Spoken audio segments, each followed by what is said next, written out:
त्यांच्या घरात आपण पकडलाय. कसं काय दिसला होता सांगा?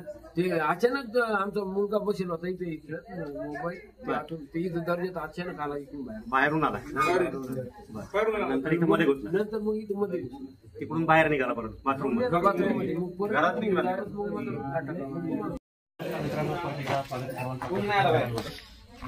आज आपण आलोय परत किनी गावामध्ये. काय नाव मालकाचं? मालकाचं नाव आहे शालिक तनपुरे यांच्या घरी त्यांना एक साप गेलेला दिसलाय. त्यांनी फोटो काढलाय. फोटोवर दिसतोय नाग आहे. आता हे किती खोल आहे दादा मध्ये? खोल नाही, सरळ सरळ सरळ 3 फूट आत हे भीतीपर्यंत आत सरळ आहे.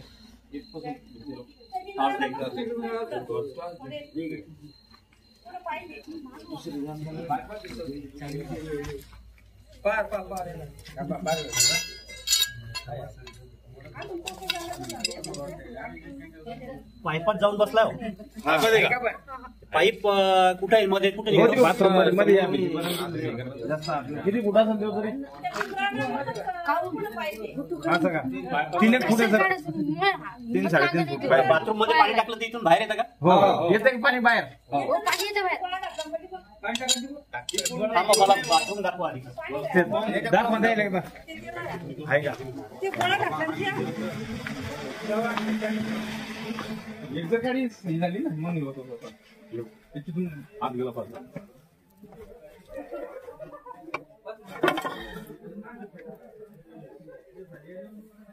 एखाद्याला प्रॉब्लेम असा होऊ शकतो, पाणी जर इकडे टाकलं तर इकडे बाहेर निघाल. तू बाहेरच गेला पाहिजे पा. याच्यातून बाहेर आत गेला तुम्ही पाहिलं आधी इथं होता का? नाही बाहेर होता. बाहेरून आत आलता देऊ. अच्छा, मध्ये आला होता परत बाहेर गेला. हो, डायरेक्ट इथं लोक आलता लगे. मग मी डायरेक्ट थैली घातली आणि ते गज इकडून असं पॅक करून टाकलं.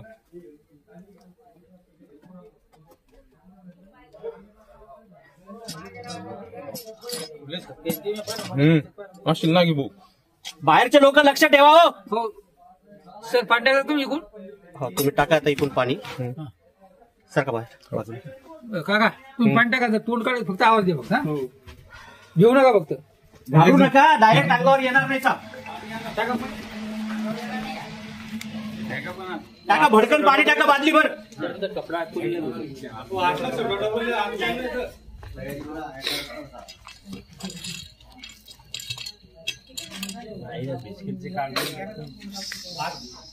टाका भडकन पाणी टाका, डायरेक्ट अंडाभर पाणी टाकून द्या.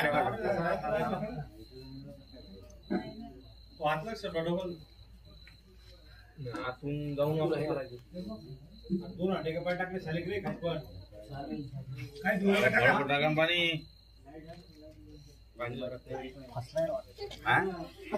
सारखं वाटू लागला म्हणलं.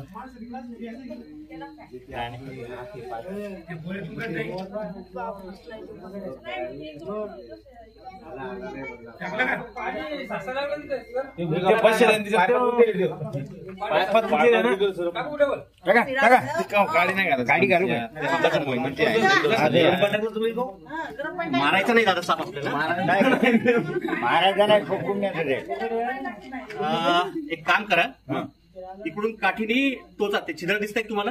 कोणतरी थोडीशी हिंमत करा. डायरेक्ट बाहेर येण्यासारखं नाहीये. बरं, कारण जाईल तो मध्ये तोंड तिकडच्या साईडला. तिकडून पकडता का तुम्ही? फक्त ध्यान राहील. बाहेर निघला तर बोलो. थांबा पाणी तिकडून बाहेर काढून नाही, त्याचं तोंड इकडच्या साईडला. मग तिकडून काय करायला? टोचा काठी हळूहळू. तिकडे हा, कुणी कुठे?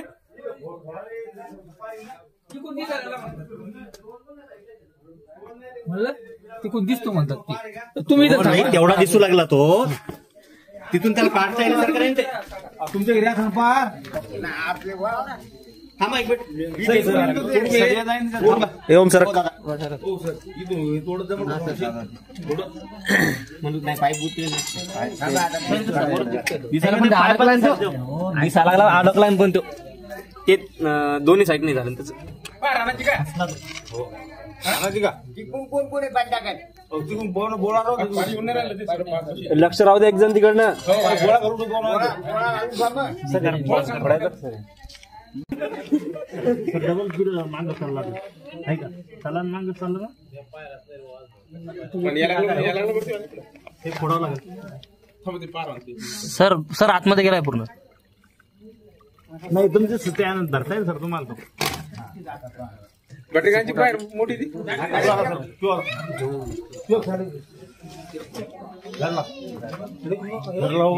झालं शिकून बाहेर आली.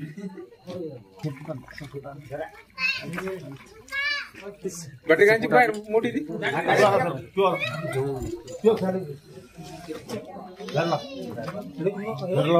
बरं झालं शिकून बाहेर आली. मांगरा मांग चला ये रे बाहेर चार भरला बाहेर ये.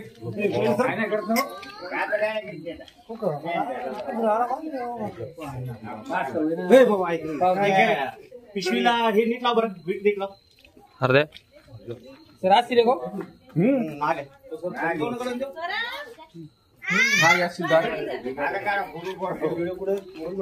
विशाल भाई इधर विशाल भाई मेरे पास है.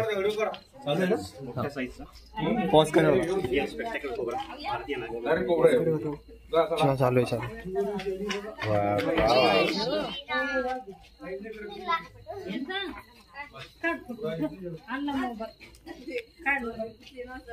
तुला आला काय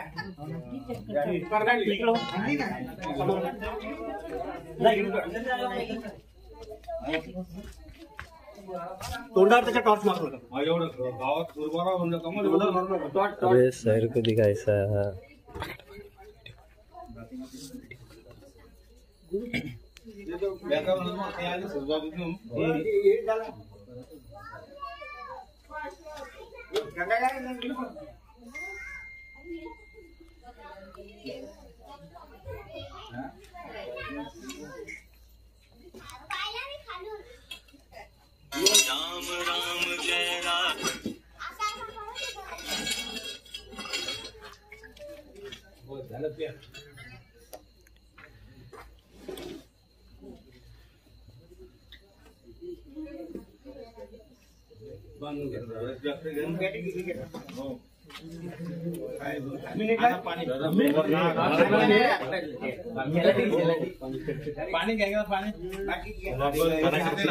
लवकर चालायच्या नैसर्गिक दिवसात मानवी वस्तीपासून दूर सोडून द्या.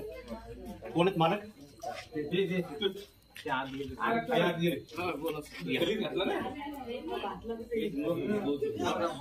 काय नाव काय नाव शालिक तनपुरे आहे त्यांच्या घरात आपण पकडलाय. कसं काय दिसलं होतं सांगा. ते अचानक आमचा मुलगा बसेल होता इथे मोबाईल ते इथं दर्जात अचानक आला इथून बाहेरून आला नंतर इथं मध्ये घुसला नंतर मग इथं मध्ये तिकडून बाहेर निघाला परत बाथरूम आता हे सगळ्यांच्या लक्षात आलं का साप जो आहे तो कुठेही येऊ शकतो. आपण ग्रामीण भागात राहतो. हे साप जे आहेत हे शिकारीसाठी रात्रीच्या वेळेला बाहेर येतात. सगळ्यात महत्वाची गोष्ट आपल्याला काय करायची की दरवाजाला कुठं फट राहणार नाही ह्या गोष्टीकडे लक्ष द्या. फिट फटी जर असतील दरवाजाला तर त्या फटीमधून साप मध्ये घुसतो उंदराच्या शोधामध्ये. हे त्याच्यासाठी दरवाजाला कुठं फटी नाही राहिल्या पाहिजे हे सगळ्यात महत्वाचं लक्षात घ्या. आणि रात्रीच्या वेळेला जेव्हा केव्हा तुम्ही अंधारात बाहेर निघता त्यावेळेला हातात कंपल्सरी टॉर्च ठेवा. साप समोर असल्यावर काही करतो का. आता तुमच्या समोर बघितलं तुम्ही काही केलं का त्यांनी मला. आपल्या डोक्यामध्ये खूप सारे गैरसमज खूप सारी भीती बसलेली आहे त्याची. हे जे टीव्ही सिरियल आणि पिक्चर मध्ये बघून बघून किंवा ज्या काही आधीच्या ज्या दंतकथा आपण जे ऐकलेल्या आहेत त्याच्यामुळे आपल्या डोक्यामध्ये सगळं अज्ञान भरलेलं आहे त्याच्याबद्दल. साप स्वतः होऊन काहीच करत नाही. त्याच्या अंगावर जर पाय दिला तर साप मात्र 100% चावतो. तर त्याच्यासाठी काळजी घ्यायची अंधारात बाहेर निघताना की बाबा हातात आपले टॉर्च असली पाहिजे. आपण पाय कुठे ठेवतो हे दिसलं पाहिजे आपल्याला. हे सगळ्यात महत्वाचं. शेतात जाताना पायात बूट घालून जा. पायात बूट कोणते घालायचे. गमबूट जे पोटरीपर्यंत असतात. एखाद्या वेळेला सापाने तुमचा त्याच्यावर पाय जरी पडला तरी दंश करायचा प्रयत्न केला तर त्याचे दात आपल्या स्किन पर्यंत पोहोचू शकणार नाही. आणि एवढ्यावर जर साप चावला तर सरळ दवाखान्यात जायचं. माणसाचा जीव 100% वाचतो. कारण विषारी जे साप आहेत ते फक्त 4 आहेत. बाकीचे सगळे बिनविषारी आहेत. आपल्याकडे जवळपास 53 वेगवेगळ्या जातीचे साप सापडतात. त्याच्यातले फक्त 4 विषारी आहेत. म्हणजे बऱ्याच वेळेला असं होतं की आपल्याला बिनविषारी साप चावलेला असतो. डोक्यातली भीती थोडीशी कमी करा. आपण ग्रामीण भागात राहतो, इथं पावलं साप आहेत, तर त्याच्याबद्दल थोडस माहिती करून घ्या. सापांबद्दलची भीती थोडीशी कमी झाली तर ऑटोमॅटिकली तेही राहतील. ते राहिल्यामुळे सुद्धा बाकीच्या गोष्टी टिकतायत, कारण हे शिकारी प्राणी आहेत. हे जर नाहीसे झाले तर ह्यांचं जे भक्ष्य आहे, ह्यांची जी शिकार आहे त्याची संख्या खूप जास्त वाढेल. त्याचं मुख्य खाद्य आहे उंदीर. एका उंदराच्या जोडीचे एका वर्षामध्ये 850 ते 900 उंदरं होते. मग विचार करा, जर साप जर नाहीसे झाले तर उंदरांचं प्रमाण किती वाढेल? सारे उंदरच होईल. आपण कृषीप्रधान देश आहे. आज घडीला रोहिण हरणांचा त्रास होऊ लागला ना, त्याला खाणारा जनावर गायब झाल्यामुळे त्यांची संख्या वाढली. आता त्यांची संख्या फक्त वर्षात एकनी वाढायला लागली. पण अशी जर साप गायब झाले तर उंदरांची संख्या किती वाढेल याचा विचार करा थोडासा. बाकी रोगराई वाढेल तो वेगळा. त्याच्यामुळे ह्या सगळ्या गोष्टींची सगळ्यात महत्वाचं जे आहे, दरवाजाला कुठं फटी नको ह्या गोष्टीकडे लक्ष द्यायचं. कुठं जर फटी राहत असतील तर तिथे लगेच लाकडं मारून घ्या, नाही तर रात्री झोपताना पोतं लावून झोपायचं. आता ते दरवाजाला लक्षात राहणार नाही, त्याच्यामुळे त्याला इलाज आहे की त्याच्या खाली पट्टी मारून घेणं हा एक सगळ्यात चांगला आहे. ठीक आहे, काळजी घ्या, सुरक्षित राहा. धन्यवाद. महत्वाचं म्हणजे तुमची एकदा तुमच्या डेअरिंगातली भीती गायब झाली की ह्या सगळ्या गोष्टी ऑटोमॅटिक होतात. आमचं काय म्हणणं आहे, तुम्हाला साप पकडायचे का दूरपर्यंत नाही, फक्त जिथे आहे तिथे राहू दे. आपल्या घरात जर साप आला तर आपल्याला अडचण आहे. बाहेर मोकळ्यातल्या सापाची काही अडचण आहे का? काहीच संबंध नाही. जसं निसर्गाने तुम्हाला बनवलंय तसं त्यालाही बनवलंय, मग त्यालाही तेवढाच हक्क आहे का नाही जगायचा?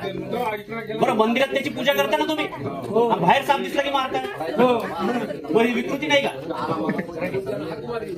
या गोष्टीचा विचार करा थोडासा. आमच्याकडे काही वेगळं नाहीये, फक्त माहिती आहे, अभ्यास आहे आणि भीती नाहीये त्याच्याबद्दल. तुमच्यासारखेच नॉर्मल माणसं आहेत आम्ही. तुम्हाला काहीच करत नाही, काही करत नाही असं काही नाही. नशीब आम्हाला काही करत नाही तो. तेवढी काळजी घ्यावं लागते का पकडताना? जाऊ कधी पण शकतो ना. गाडीवर बाटली आहे.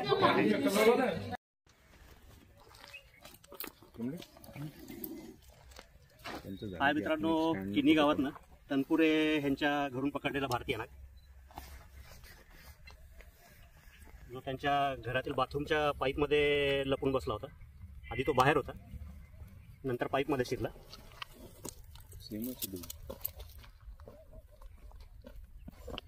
चांगलाच मोठ्या साईजचा नाग.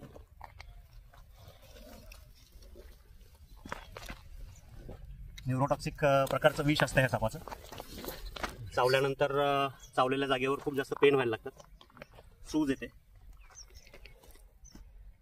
त्यानंतर बाकीचे सगळे सिम्पटम्स चालू होतात, ज्यामध्ये श्वास घ्यायला त्रास होणे, मळमळ होणे.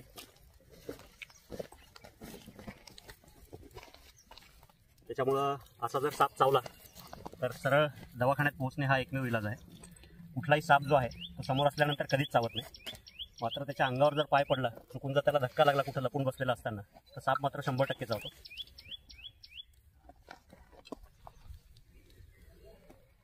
संकटात जाणवल्यानंतर, भीती वाटल्यानंतर लगेच फणाकडून उभा राहत असतो नाग.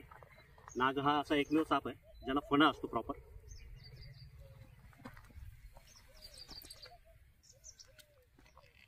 भारतीय नाग, विषारी साप.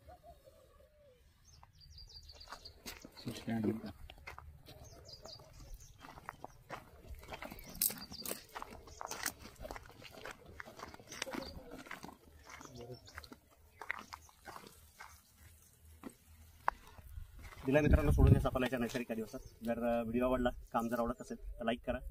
चॅनलला अजून सबस्क्राईब केलं नसेल तर सबस्क्राईब करा आणि कमेंट करायला विसरू नका. धन्यवाद.